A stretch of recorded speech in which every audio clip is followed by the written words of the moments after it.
cet hiver comme avant, comme hier reviennent les lumières. Elle reflète la foi et rayonne d'espoir dans les yeux pleins de joie d'Israël. Chaque soir, lumière de Hanouka. Mais d'où vient cet éclat, cet élan, cette joie que n'ont jamais éteint ni la nuit ni le froid? D'où vient cette lumière ce soir pour Hanouka? D'où vient cette lumière ce soir pour Hanouka? Prenez des cœurs d'enfants comme lampe sacrée, versez-y l'huile épurée des divins commandements. Allumez alors l'étincelle, jaillit des lumières éternelles d'une intemporelle Hanouka. Et ce soir elles sont là. Prenez des cœurs d'enfants comme lampe sacrée, versez-y l'huile épurée des divins commandements. Allumez alors l'étincelle, jaillit des lumières éternelles d'une intemporelle Hanouka. Et ce soir elles sont là.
Tov à toutes et à tous.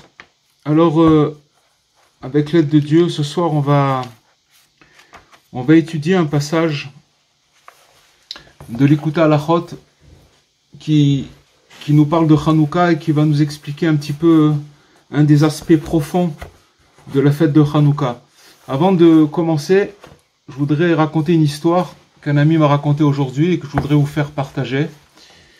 C'est l'histoire, elle se passe en Sibérie, à l'époque du communisme, où tous ceux qui essayaient d'appliquer la religion, même d'une manière très, très light, ils étaient passibles de partir en Sibérie, et dans le froid, etc., pendant des années et des années. Et il y avait un certain Rabbi Yosef qui avait été pris activiste dans la propagation de la religion, et donc il avait été envoyé pendant 18 ans en Sibérie, et ses parents lui envoyaient là-bas toutes sortes d'objets pour qu'il puisse les troquer contre du pain et pour pouvoir manger. Et pendant toute cette période où il était en Sibérie, il a réussi à être fidèle à manger cachère, à manger comme il fallait. Et puis un jour où il est arrivé le moment de Hanouka, et il y avait d'autres juifs qui étaient avec lui là-bas, ils ont commencé à se poser la question comment on allait faire Hanouka. Donc c'était très dangereux parce que déjà ils n'avaient même pas les moyens de le faire. Avec quoi ils pouvaient faire. Mais à part ça, si on les attrapait, c'était très très dangereux. Puisque on pouvait pas du tout, si vous voulez, faire quoi que ce soit qui a trait à la religion. Et donc il y en a un qui a proposé de prendre des fils d'un vêtement pour faire des mèches. Un autre, il a mis de la margarine de côté pendant une période pour faire l'huile, etc. Et ils ont réussi, bon an, mal an, à s'organiser pour faire la fête de Hanouka, pour allumer des bougies. Et ils se sont mis dans un endroit très discret, dans un coin du camp, et loin des regards, pour allumer leur petite fiole. Et au moment où ils ont allumé, ils se sont fait attraper. Ils se sont fait attraper, il y a comment ça s'appelle, les Russes sont arrivés, ils les ont attrapés, et ils les ont tous emprisonnés. Et donc, ils devaient passer en jugement. Bien entendu, ils n'allaient pas dire que c'était quelque chose de religieux, ils n'ont rien dit, ils ont laissé faire les choses. Et quand ils sont passés en jugement, on les a accusés d'être des espions. Parce qu'ils ont allumé des lumières, etc. Ils ont dit vous êtes des espions, et donc si vous êtes des espions, alors vous êtes passible de mort en tant qu'espion. Et donc à partir de ce moment-là, ce Rabbi Yosef, il a dit non, c'est moi le responsable. D'abord, on n'est pas des espions, et donc ils étaient devant le juge. On n'est pas des espions. On a seulement accompli notre religion. Que maintenant c'est la fête faut allumer des lumières, faut allumer des bougies, et voilà, et c'est moi le responsable, c'est moi qui ai entraîné tout ça, tous les autres ils sont pas responsables. Maintenant quand le juge il a entendu ça, qu'est-ce qu'il a dit? Il a fait sortir tous les gardes, tous les gens qui étaient autour, les gardes qui gardaient tous ces prisonniers, et il a commencé à prendre le dossier dans lequel étaient marquées toutes les accusations contre tous ces juifs, et il a dit vous allumez les lumières de Hanouka, je vais vous faire montrer comment on allume les lumières de Hanouka. Il a pris les feuilles du dossier, il a commencé à allumer, il a dit sachez que moi aussi je suis juif, et grâce à ça ils ont été sauvés. On voyait grâce à cette ils ont été sauvés in extremis, parce qu'ils sont tombés sur le juge qui était lui quelqu'un de très très éloigné, mais qui avait connu cette fête, et donc ça animait chez lui une flamme de retour comme ça, et grâce à ça ils ont été complètement disculpés et complètement sauvés de la mort. Voilà, ça c'était une histoire de Hanouka. Alors maintenant, on va passer. Alors c'est une étude qui traite sur le sens profond de la fête de Hanouka, un des aspects. Et ça commence par une loi qu'il y a dans le Shulchan Aruch qui nous dit quel est le sens de rendre visite aux malades. Après on va développer et on va rentrer dans la fête de Hanouka. Donc on nous dit dans le Shulchan Aruch, dans le code de loi, que il faut aller rendre visite aux malades. D'accord, à celui si quelqu'un qui est malade, c'est un grand commandement, une grande mitzvah d'aller lui rendre visite. Mais de quelle manière on lui rend visite? C'est en lui amenant de la lumière, ça veut dire en lui ouvrant le cœur. C'est-à-dire que quand on rentre chez lui, chez le malade, alors on lui demande ce qu'il a besoin. Est-ce qu'il a besoin qu'on lui change les draps? Est-ce qu'il a besoin qu'on lui amène à manger? Est-ce qu'il a besoin... Toutes les choses qu'il ne peut pas faire, alors on lui demande qu'est-ce que tu as besoin, qu'est-ce que je peux faire pour t'aider.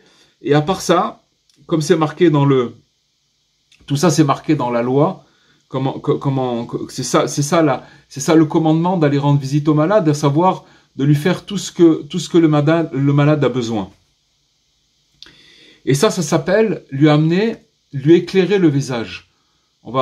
C'est un terme qu'on va répéter dans cette étude, ce qui se dit en hébreu Eharat Panim, ça veut dire lui amener une lumière sur le visage.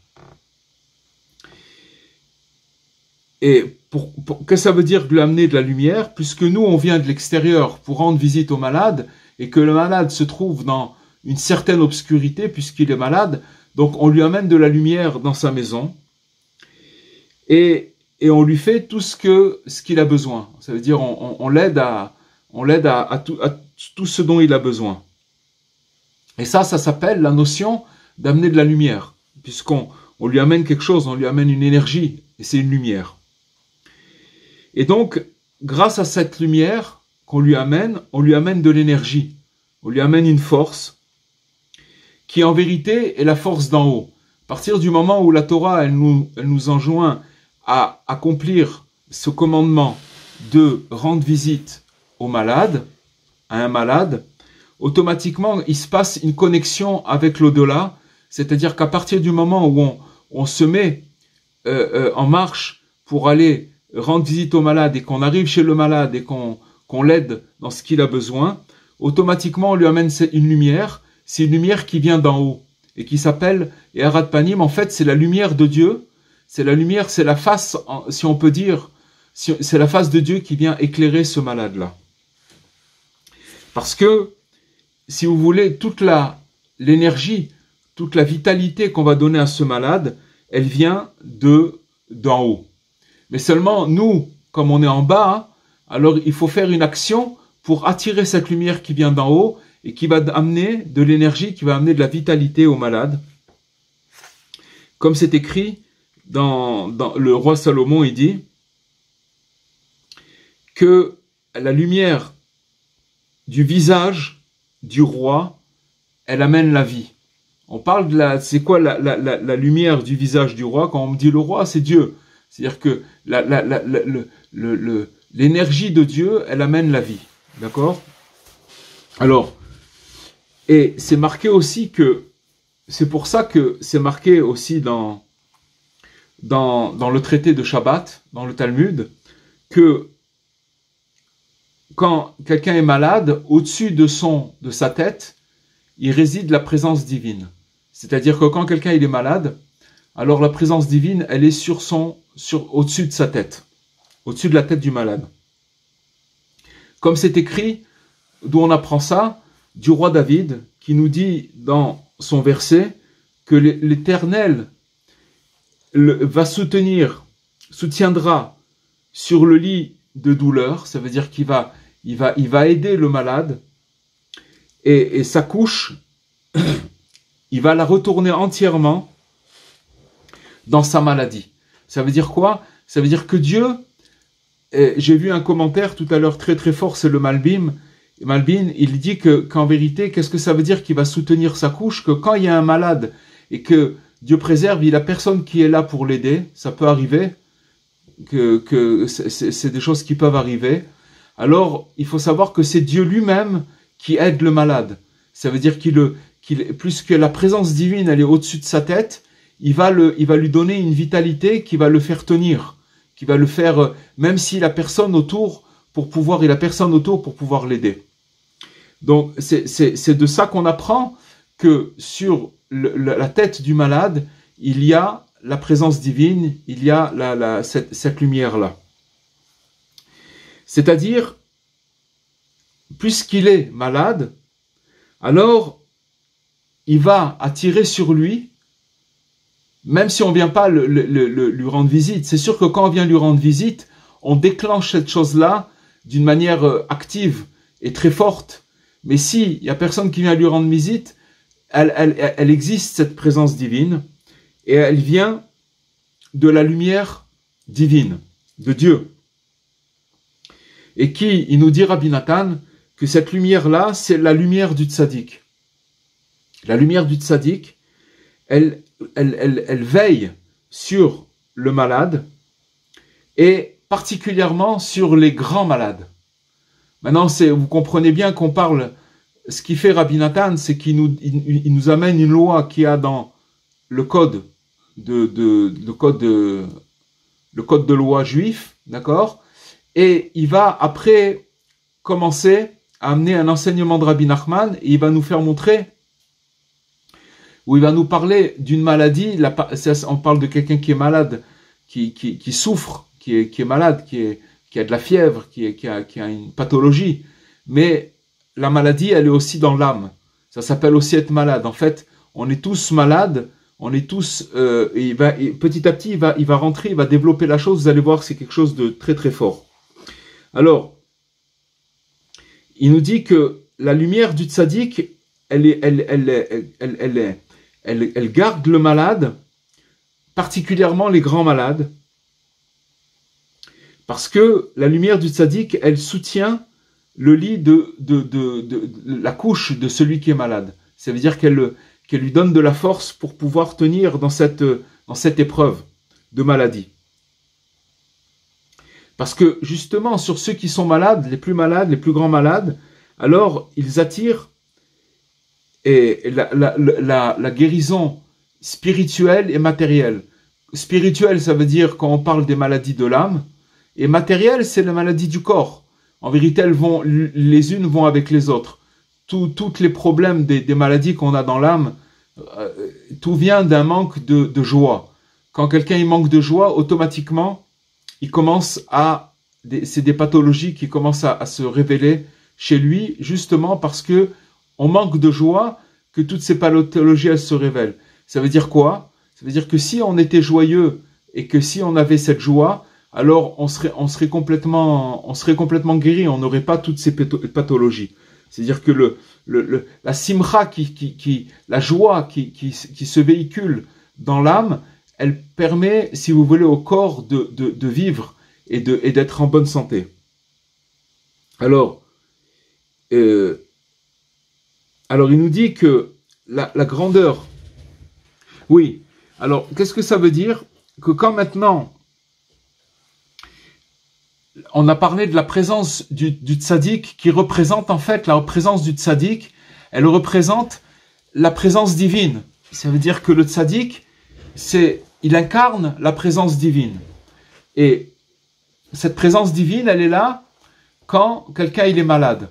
Ça veut dire que maintenant, le travail du tzaddik, c'est d'amener la présence divine, que chacun de nous, on peut recevoir une perception de la présence divine.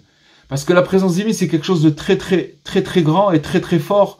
Et c'est une lumière très, très forte qu'on a besoin, si vous voulez, de transformateurs pour pouvoir la recevoir. On ne peut pas la recevoir à l'état pur.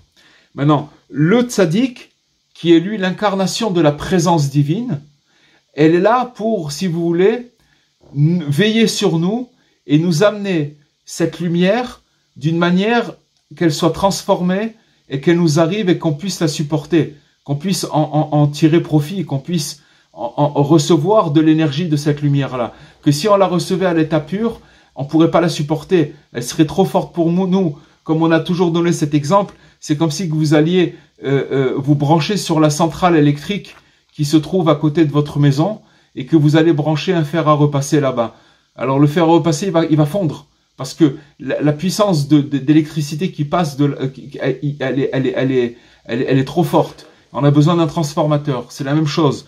Le tzaddik, lui, il prend toutes les perceptions divines et il les amène à nous pour qu'on puisse les recevoir et qu'on puisse les assimiler et qu'elles puissent nous être bénéfiques et pas nous brûler. Ça, c'est une chose. Donc, ça veut dire que maintenant, quand quelqu'un il est malade, aussi bien matériellement que spirituellement, physique ou au niveau de l'âme, d'accord, tout va ensemble. Alors à partir de ce moment-là, le tzaddik, il va transformer cette lumière pour qu'elle soit adaptée à lui et cette lumière va lui donner de l'énergie et il va pouvoir passer cette épreuve-là jusqu'à qu'il arrive à se remonter. C'est pour ça que quand on dit que le Talmud, il nous dit que la présence divine, elle se trouve sur celui qui est malade. Alors, Rabbi Nathan nous explique que cette présence divine, puisque le tzaddik, lui-même, il incarne la présence divine, alors c'est lui qui a cette faculté de veiller sur chaque malade. Et c'est ça, hein, la grandeur du tzaddik, du juste. Quelle est sa grandeur? C'est que sans arrêt, il s'emploie à guérir les malades, les plus grands malades. Et justement, parce que quand quelqu'un il est malade, alors il va changer sa couche, ça veut dire qu'il va, là où il est malade, qu'il est couché et qu'il est mal, il va faire en sorte de le faire sortir de sa maladie, parce que, justement, on a expliqué que la présence divine, elle est au-dessus de sa tête. Et ça représente la lumière du juste. Parce que les tzadikim, ils représentent la présence divine. Les tzadikim, ils représentent la présence divine sur terre. Voilà. Alors maintenant, on voit que dans l'histoire, on voit que Abraham, quand il a accompli l'ordonnance de Dieu, à savoir de faire la circoncision, d'accord, il était déjà très âgé, c'est marqué que le 3e jour de la circoncision, c'est un jour un peu fatidique, dans le sens où toute la douleur, elle grandit, et c'est un moment quand même un peu critique. Donc, on voit que Abraham, dans la paracha dans le premier livre de Bereshit, quand il a fait la circoncision, il voulait pas renoncer à recevoir des invités. Et il était en plein désert, et il avait une tente qui était ouverte dans les 4 coins, et malgré qu'il avait fait la circoncision et que c'était le 3e jour, il s'est posté à côté de la tente pour essayer de voir si à l'horizon se pointaient des invités qui allaient venir. Imaginez-vous, il n'habitait pas en Auvergne, c'était sur la terre d'Israël, il faisait très très chaud, c'était dans le désert, et il attendait là-bas, dans la chaleur, le 3e jour de la circoncision, s'il arrivait des invités. Et c'est marqué que à ce moment-là, Dieu, il lui a envoyé 3 invités, mais ces 3 invités, en fait, c'était 3 anges, qui étaient l'ange Gabriel, l'ange Raphaël, l'ange Gabriel, l'ange Raphaël, le 3e, je me rappelle plus qui c'était. Peu importe.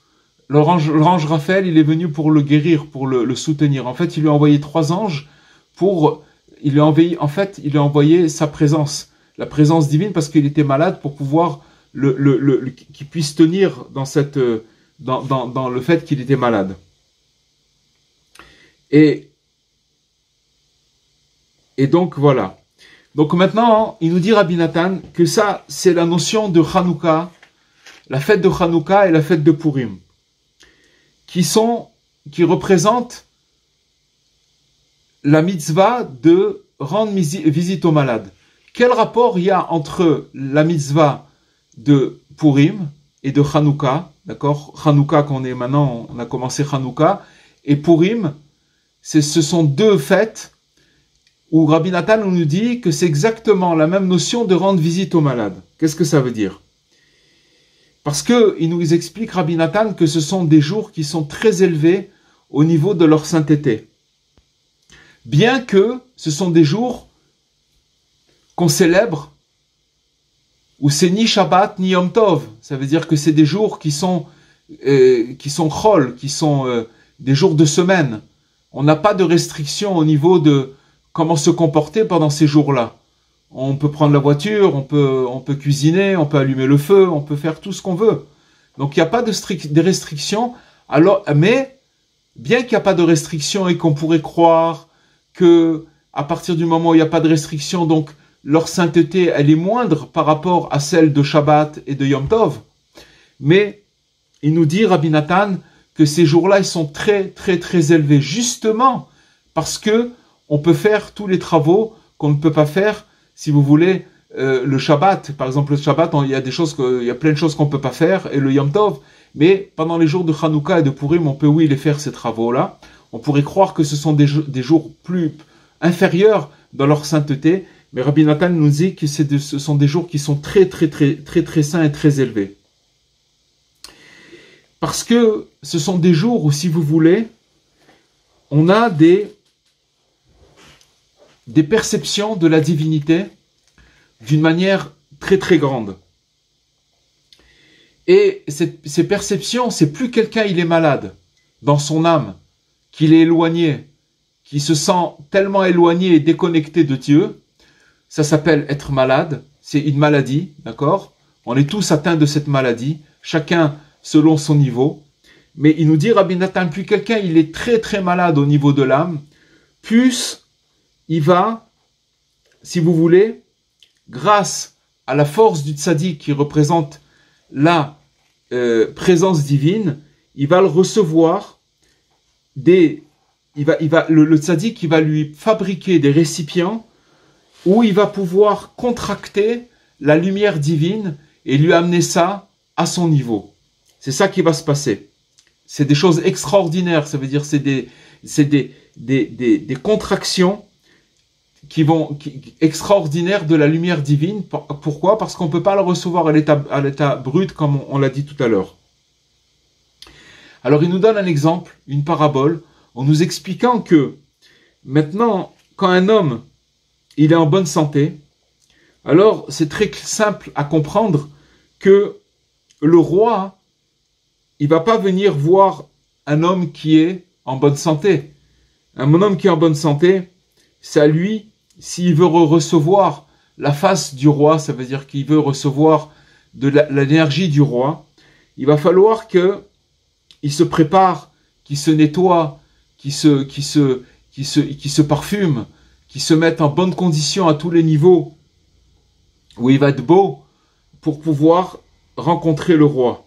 Et à part ça, il va se retrouver à la porte du palais et il va demander aux gens intéressés, aux gardes et aux responsables qui veulent voir le roi. Et donc il va tout faire tous des stratagèmes pour essayer de trouver la solution pour se retrouver à rencontrer le roi. Et qui reçoivent aussi donc la permission de pouvoir rentrer chez le roi. Donc il va faire toutes sortes de stratagèmes pour pouvoir y arriver. Et qu'il puisse recevoir la lumière de ce roi-là. Des fois, il va pouvoir arriver juste au jardin du roi. Et un autre, il va rentrer carrément à l'intérieur du château, là où le roi il se trouve. Chacun selon son degré, chacun selon ce qu'il aura pu avancer pour pouvoir voir le roi. Pour tout ça, à chaque fois qu'il va avancer, il va recevoir une lumière qui va l'éclairer, la lumière du roi. Mais il nous dit que quand une personne elle est malade et qu'elle est sur sa couche, dans son lit, et qu'elle souffre, d'accord, tout ça c'est des paraboles. Quand on parle ça peut être aussi bien quelqu'un de malade physiquement, mais on parle maintenant aussi de cette maladie de l'âme, que la personne elle se sent déconnectée de Dieu, qu'elle se sent à côté de la plaque, qu'elle sent qu'elle n'a pas de connexion avec Dieu. Alors il faut savoir que le roi, si vous avez compris, le roi ça représente Dieu. Qu'est-ce qu'il va faire Dieu? Il va venir le voir parce qu'il est très malade. Et il va commencer à lui influer, à lui donner de la lumière. Ça veut dire que son visage, le visage de Dieu, si on peut dire, il va éclairer cette personne qui se trouve dans la souffrance. Et c'est pour ça que le roi, il est obligé d'aller dans la maison et d'éclairer et de donner de la vitalité à cette personne qui est en souffrance. Et c'est ça qui veut dire que, si vous voulez, le malade, alors il se retrouve, si vous voulez, avec la présence divine au-dessus de sa tête. Et c'est ça, la notion de Hanouka. C'est-à-dire que Hanouka et Purim, que, en vérité, Dieu il nous les a donnés pour nous donner de la vitalité. Parce qu'on se trouve en exil, dans un exil amer, et l'Assemblée d'Israël, tous les gens qui font partie de l'Assemblée d'Israël, ils s'appellent des malades. Pourquoi des malades? Tout simplement parce que on n'a pas le temple. Le temple, on l'a perdu. On a eu le premier et le deuxième, et ils ont été perdus. Ce temple, il avait fonction, si vous voulez, pour donner. Dès qu'une personne, elle s'écartait, elle se déconnectait de Dieu par un péché, alors elle avait la possibilité immédiatement de prendre un sacrifice, une bête, un agneau, et de la monter jusqu'à Jérusalem, de la donner au Cohen, et grâce au fait que le Cohen, lui, abattait cette bête, lui faisait l'abattage rituel, alors il était complètement expié, il portait pas le péché sortait de lui. Or aujourd'hui, pourquoi on est très malade, et qu'on est des grands malades, c'est qu'on n'a plus ce temple qui est là pour expier nos péchés, c'est-à-dire et si vous voulez, ça fait 2000 ans qu'on porte un poids très très dur à porter. Et c'est ça qui s'appelle être malade. C'est ça la maladie. C'est-à-dire que, comme c'est marqué dans le Zohar de Rabbi Shimon, qu'on est tellement malade, que cette maladie est tellement lourde, qu'on n'arrive pas à cause de ça de monter, si vous voulez, pendant les 3 fêtes, c'est-à-dire Shavuot, Sukkot et Pessah, que ce sont les 3 fêtes, si vous voulez, qu'on appelle de Yom Tov, où on montait pour recevoir ce Or Apanim, la lumière divine de Dieu. On ne peut plus la recevoir maintenant, puisque maintenant, on n'a plus le temple. Donc, à cause de ça, on ne peut pas recevoir cette lumière. Et pourquoi on ne peut plus recevoir cette lumière? Tout simplement parce qu'on s'est détourné de Dieu par nos fautes. Et on a été jeté de notre terre. Et maintenant, qu'est-ce qu'il a fait Dieu? Il a eu pitié de nous. C'est quoi sa miséricorde et la pitié de Dieu?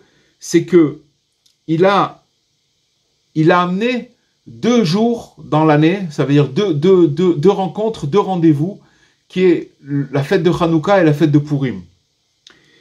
Qui finalement, les grands sages de l'assemblée, de la grande assemblée, la Knesset Agdola, d'accord, qu'est-ce qu'ils ont fait? Ils ont amené, en contractant, en instituant cette fête, ils nous ont permis de pouvoir recevoir, si vous voulez, la face de Dieu à travers les bougies de Hanouka. C'est-à-dire que maintenant, il faut savoir que quand on allume ces bougies de Hanouka, on amène chez nous, tout simplement, la lumière du temple. Mais cette lumière du temple, elle est, si vous voulez, on peut la recevoir dans la mesure où c'est comme un transformateur, comme on dit tout à l'heure, on la reçoit à notre mesure. Elle nous fait pas du mal. On peut pouvoir la recevoir. Et si vous voulez, c'est comme une station essence qu'on va recevoir pendant cette période de Hanouka. On va recevoir des forces où on va être branché sur le temple. D'abord le temple qui a existé, on commémore mais surtout sur le temple futur. Ça veut dire qu'on va recevoir de la lumière du temple qui va être construit très bientôt. Et donc, ça va nous permettre de pouvoir tenir dans cet exil dans lequel on se trouve. Et on va pouvoir tenir jusqu'au moment où, avec l'aide de Dieu, ce temple il va être reconstruit très bientôt. C'est ce qu'on appelle la lumière de la face de Dieu, qui est représentée, qui est incarnée par les tzadikim. Les tzadikim, ils représentent la face de Dieu, et quand c'est ça qui s'appelle le fait qu'on est malade, et que la fête de Hanouka, c'est-à-dire que Dieu lui-même, il vient dans notre maison à travers cette bougie pour nous amener la guérison. Ce qui se passe, c'est que toutes les autres fêtes, d'accord, toutes les autres fêtes, c'est-à-dire les fêtes où il y a Sukkot, Pessah et Shavuot, que ce sont les 3 grandes fêtes, c'est Shalosh Regalim. Alors ces fêtes-là, c'est nous qu'on doit monter, c'est nous qu'on doit, si vous voulez, préparer. Il y a beaucoup de préparation pour ces fêtes-là, pour pouvoir recevoir, si vous voulez, un petit peu de la lumière d'Hachem. Mais la fête de Hanouka et la fête de Purim, c'est Dieu lui-même qui vient et qui nous rend visite chez nous à la maison pour nous donner cet espoir, pour nous dire « T'es malade et je sais que t'es malade, mais je vais te donner cette présence divine qui est au-dessus de ta tête et qui va te donner la force, l'énergie, la vitalité de pouvoir retrouver de pouvoir tenir jusqu'au moment où on sera complètement libéré. Complètement libéré, ça veut dire quand Mashiach il viendra. C'est pour ça que la fête de Purim, de Hanouka et de Purim, il s'appelle Raglin. Raglin, c'est les jambes. C'est-à-dire que ça veut dire que c'est la mitzvah, c'est le commandement de venir rendre visite aux malades. C'est-à-dire que Dieu lui-même, il a pitié de nous, et il vient nous rendre visite, et il vient nous éclairer par sa face sainte. C'est-à-dire qu'il vient, il fait rentrer dans notre maison, rien qu'à travers cette petite bougie, la sainte face d'Akadosh Baruch Hu, de Dieu, qui vient nous éclairer. Où il vient nous éclairer dans le plus profond, la plus grande noirceur de l'exil dans lequel on se trouve. Que chacun y connaît l'exil dans lequel il passe.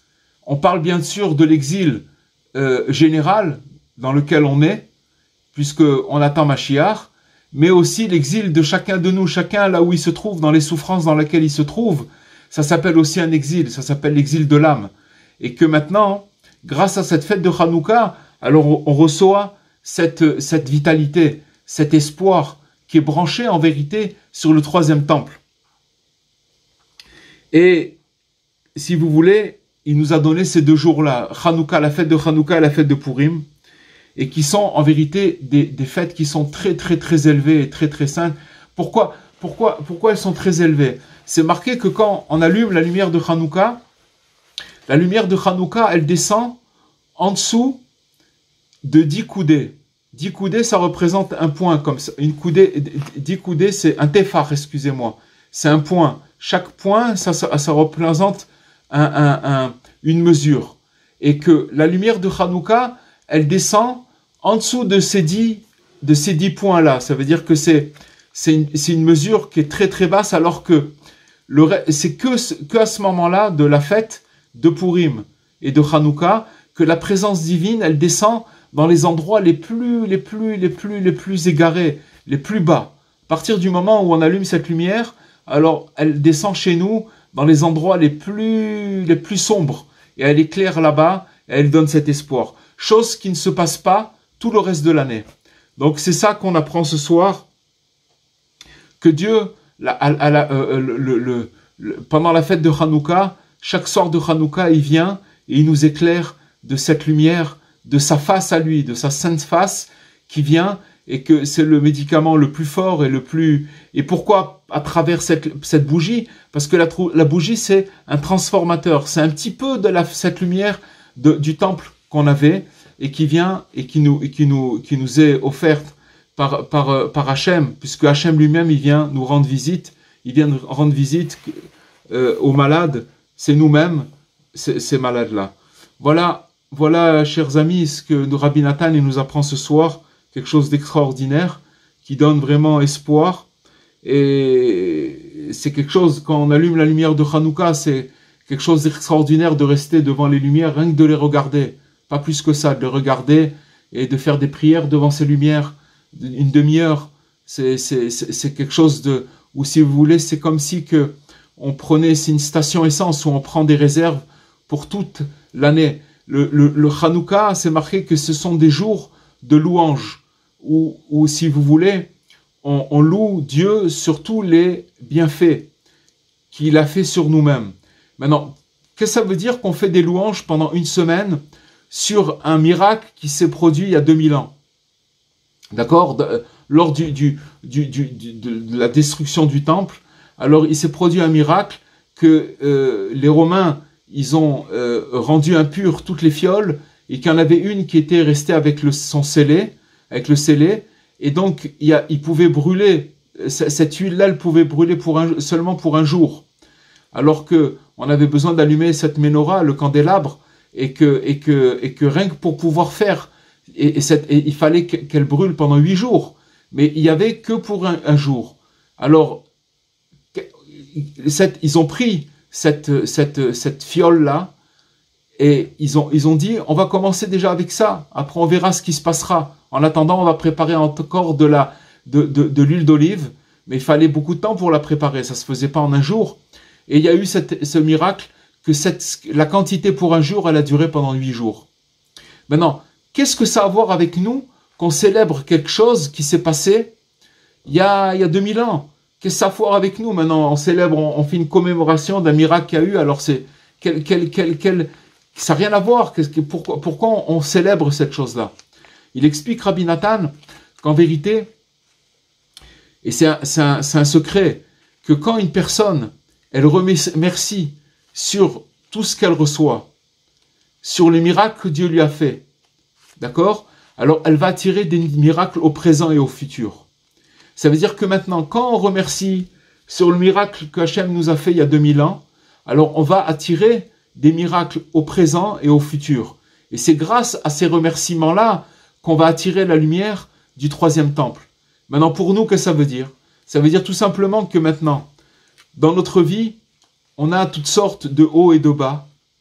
Et si une personne, elle arrive à voir que le bien qu'il y a dans sa vie et de sans arrêt remercier sur ce bien-là, alors, il dit Rabbi Nachman que quand une personne, elle arrive à voir que tous les événements qui se passent avec lui, c'est pour son bien, alors cette personne-là, elle se trouve au paradis. Elle arrive à déclencher la lumière du paradis, ça veut dire la lumière du paradis, elle est éclairée sur lui. Alors, mais ça, pour pouvoir le faire, c'est qu'il faut être constamment branché sur le fait de remercier, le fait de louer Dieu. Et maintenant, si vous voulez, pendant cette fête de Hanouka, c'est là où on fait le plein de ces louanges-là. Puisque c'est un moment, ces 8 jours-là, c'est un moment où on va remercier Dieu et on va attirer sur nous les miracles au présent et au futur. Voilà, chers amis, je vais ouvrir les micros si vous avez quelques questions. Alors, voilà. Merci beaucoup, Rabbi Cohen. Très, très bel enseignement. Très bon. Bon, alors... Être à la tête du malade quand on va voir le malade. Pardon? On m'a dit souvent de ne pas se mettre à côté de la tête du malade. Il ne faut pas s'asseoir sur son lit. Parce que sur le lit, il y a la présence divine. Et il ne faut pas s'asseoir sur le lit d'un malade. Pas sur le lit? Non, on ne s'assoit pas sur le lit d'un malade, on s'assoit sur une chaise à côté. Des fois, on va être trop proche et tout ça, il ne faut pas. On doit, quand on vient rendre visite à un malade, d'abord, il faut l'encourager, lui dire des bonnes paroles qui rentrent dans son cœur et lui faire tout ce qu'il a besoin. S'il a besoin qu'on lui amène à manger au lit, lui changer ses draps, faire tout ce qu'on peut faire pour l'aider, c'est ça mais en faisant ça, on déclenche la lumière, la face de Dieu qui descend sur lui. Elle est là de toutes les façons. Mais si vous voulez, on la précipite encore plus quand on vient. C'est pour ça que c'est marqué que quand on vient rendre visite à un malade, on lui enlève 1/60 de sa maladie. Pourquoi? Parce qu'on attire, on déclenche cette lumière qui vient d'en haut et qui le truc. Mais pour nous, ça veut dire que voilà, c'est maintenant toute cette. Regardez comment Rabbi Nathan il a amené cette étude. Il nous a d'abord amené une loi dans le Shulchan Aruch, dans le code de loi juif, d'accord? En nous disant que il y a un commandement d'aller rendre visite à un malade. Mais il nous dit que c'est qui ce malade? C'est nous. Et que la fête de Hanouka, quand on allume cette bougie, alors c'est Dieu lui-même qui vient et qui nous rend visite. Pourquoi? Parce qu'on est dans l'exil le plus noir. En plus de ça, c'est une fête qui se passe en hiver, où les jours sont les nuits sont longues, les nuits sont froides. Si vous en hiver, en Israël, on a un temps plus tempéré, mais tous les gens qui sont en France ou ailleurs ou n'importe où au Canada, aux États-Unis, il fait très froid. Donc c'est l'exil. Ça représente l'exil. Mais cette lumière, elle vient, elle nous guérit, elle nous donne espoir. Voilà. Merci. Voilà, cher ami. Bezrat Hashem. Madame Fitoussi, la semaine prochaine, je sais pas. La semaine prochaine, je serai en voyage, donc je vais rentrer. Je vais rentrer que Je sais pas ce qui, je pense pas que je pourrais, on restera en contact, mais je sais pas si je pourrais faire le D'accord, je vous envoie un WhatsApp dans l'après-midi, comme d'habitude. Amélie Cohen, je peux vous poser une question? Allez-y, avec plaisir. Vous avez parlé de la présence divine pour quelqu'un qui est malade, quand on va le visiter. Est-ce que ça a les mêmes répercussions quand on aide quelqu'un qui est pauvre, enfin qui est dans le besoin, etc. Est-ce qu'on éclaire aussi quelque chose? Bien sûr, c'est une très bonne remarque, évidemment. Évidemment. Il y a encore mieux que ça. La suite de l'étude, on a arrêté maintenant, mais ça continue. L'écoute à la chôte, il nous dit Rabbi Nathan, qu'il y a une grande mitzvah de faire de la tzedaka pendant les jours de Hanouka. Et il nous dit que le Zohar, c'est marqué dans le Zohar que quand Rabbi Shimon Bar Yochai, il dit quand Dieu, il aime quelqu'un, qu'est-ce qu'il fait? Il lui envoie des pauvres à sa porte. Quand il l'aime. Quand Dieu, si par exemple quelqu'un il tape à votre porte et que c'est un pauvre qui vient demander de l'argent, sachez que Dieu il vous aime. Maintenant, pendant la fête de Hanouka, hein, c'est un moment où on donne plus de tzedaka. Pourquoi? Parce que à partir du moment où on va taper à notre porte et qu'on va donner de la tzedaka à Hanouka, tzedek, ça veut dire la justice. La justice, c'est ça qui amène la présence divine sur terre. Ça veut dire qu'à un moment, on va faire de la tzedaka, on va attirer, grâce au pauvre qui va venir chez nous, alors il va nous amener, ce pauvre-là, la présence divine chez nous, à la maison, et qui va nous guérir à nous. Donc ça veut dire que ne croyez pas que quand on aide quelqu'un, on l'aide, on s'aide d'abord à nous. Parce que si Dieu il nous l'a envoyé, c'est que c'est nous les malades. Vous comprenez? Il nous a envoyé quelqu'un qui vient taper à la porte, qui a pas de quoi manger ou qui lui manque quelque chose, et on pense que nous on l'a aidé. On n'a rien aidé du tout. C'est par le fait qu'on a été juste.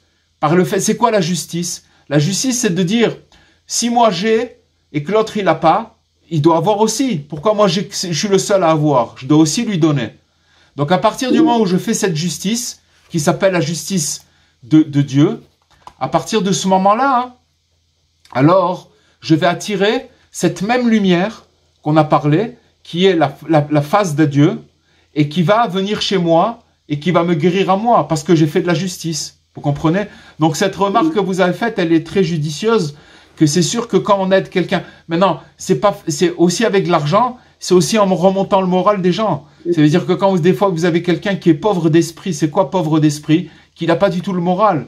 À partir du moment que quand quelqu'un n'a pas le moral, et que vous allez lui remonter, comme on dit, lui remonter le moral, alors vous allez attirer sur vous, sur lui et sur vous, cette présence, et vous allez remonter complètement, vous allez vous-même remonter la pente, vous comprenez?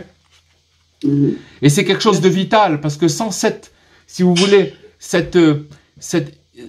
s'appelle c'est contracté. Cette lumière, elle est contractée, on ne peut pas la recevoir à l'état brut. Il faut, si vous voulez faire un acte, que cet acte-là, il va être comme un transformateur. Ce transformateur-là, il va nous donner la possibilité de recevoir la lumière divine à un état qu'on peut supporter. Et c'est comme si vous voulez, on va le recevoir un état homéopathique qui va nous faire du bien et qui va pas nous brûler. Sinon, c'est pas possible de la recevoir autrement. Donc, toutes les actions qu'on va faire pendant Hanouka, c'est-à-dire d'allumer cette lumière, de donner de la tzedaka, toutes ces actions-là vont nous permettre de recevoir cette lumière qui est la face de Dieu. C'est quoi cette face de Dieu? C'était cette face qui brillait sans cesse quand il y avait le temple qui était construit à Jérusalem, mais qu'on n'a plus maintenant. Voilà. Mais on se branche déjà sur le 3e temple. Voilà, Bezrat Hashem, qu'on puisse avoir le mérite de voir le temple très rapidement avec notre connexion, et à très bientôt. Chag Sameach. À bientôt. Au revoir. Merci. Au revoir.